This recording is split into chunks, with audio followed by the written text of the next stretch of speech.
Cilat kanë qenë zhvillimet e përgjithshme financiare në 6 muajorin e parë të vitit 2023? Përshëndetje, edhe gjatë 6 muajorit parë të vitit 2023, gjendja e sektorit bankar dhe stabilitet financiar është paraqitur e qëndrueshme. Në tërësi, veprimtaria e sektorit bankar, si edhe më përpara, është ndikuar nga zhvillimet në ekonominë ndërkombëtare dhe nga zhvillimet në ekonominë e brendshme. Në ekonominë ndërkombëtare, zhvillimet kanë qenë përgjithsisht pozitive, kemi pasur rritje të ekonomisë botërore, rënje të presioneve inflacioniste, por gjithsesi ato kanë mbetur mbi objektivat e bankave qendrore dhe si rezultat ka vijuar rritja e normave të interesit. Megjithatë, presionet inflacioniste kanë ardhur në rënje si rezultat i rënjes së çmimeve të lëndëve të para dhe të ushqimeve. Në ekonominë e brendshme kemi patur rritje të mirë të ekonomisë në 6 muajin e parë të vitit 2023. Politika fiskale në përgjithësi ka qenë konsoliduese, presionet inflacioniste gjithashtu kanë vijuar të bien. Megjithatë, Banka e Shqipërisë ka rritur normën e interesit në muajin mars në nivelin 3%.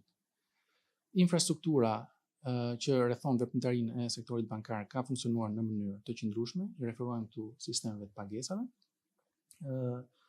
Në tërësi, veprimtaria e sektorit bankar ka patur një ecuri të mirë.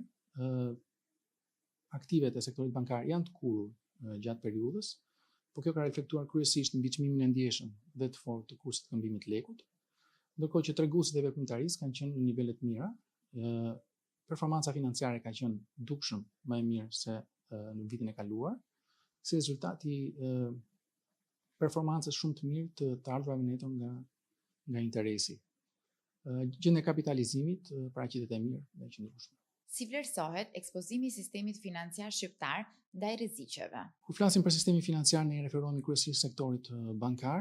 Ekspozimi ndaj rreziqeve paraqitet i kontrolluar.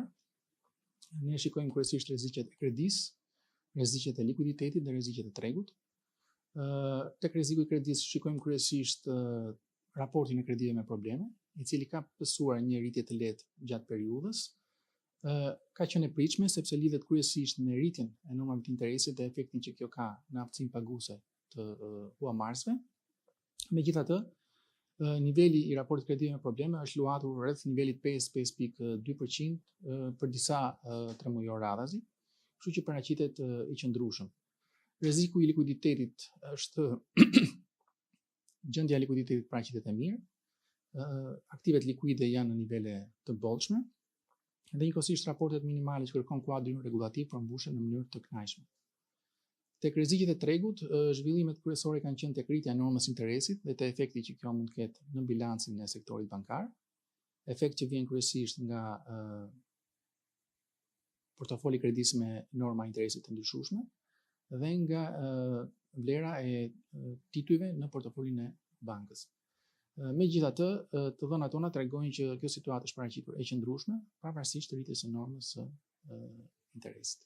Po aftësia e saj për të përballuar këto rreziqe? Po, siç e thatë edhe ju, ne njëkohësisht edhe testojmë gjendjen e sektorit bankar për zhvillime të cilat mund të jenë pafavorshme në tregues të caktuar makroekonomik.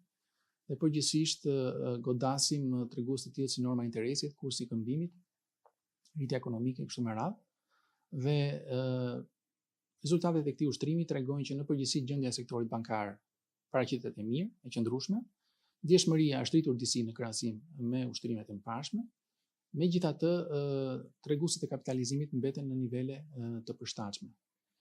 Megjithatë, Banka e Shqipërisë shfrytëzon edhe një herë mundësinë për t'ju kërkuar bankave që të jenë të kujdesshme ndaj zhvillimit të rreziqeve në veprimtarinë e tyre dhe që të punojnë në drejtim të fuqizimit të pozicioneve të kapitalit.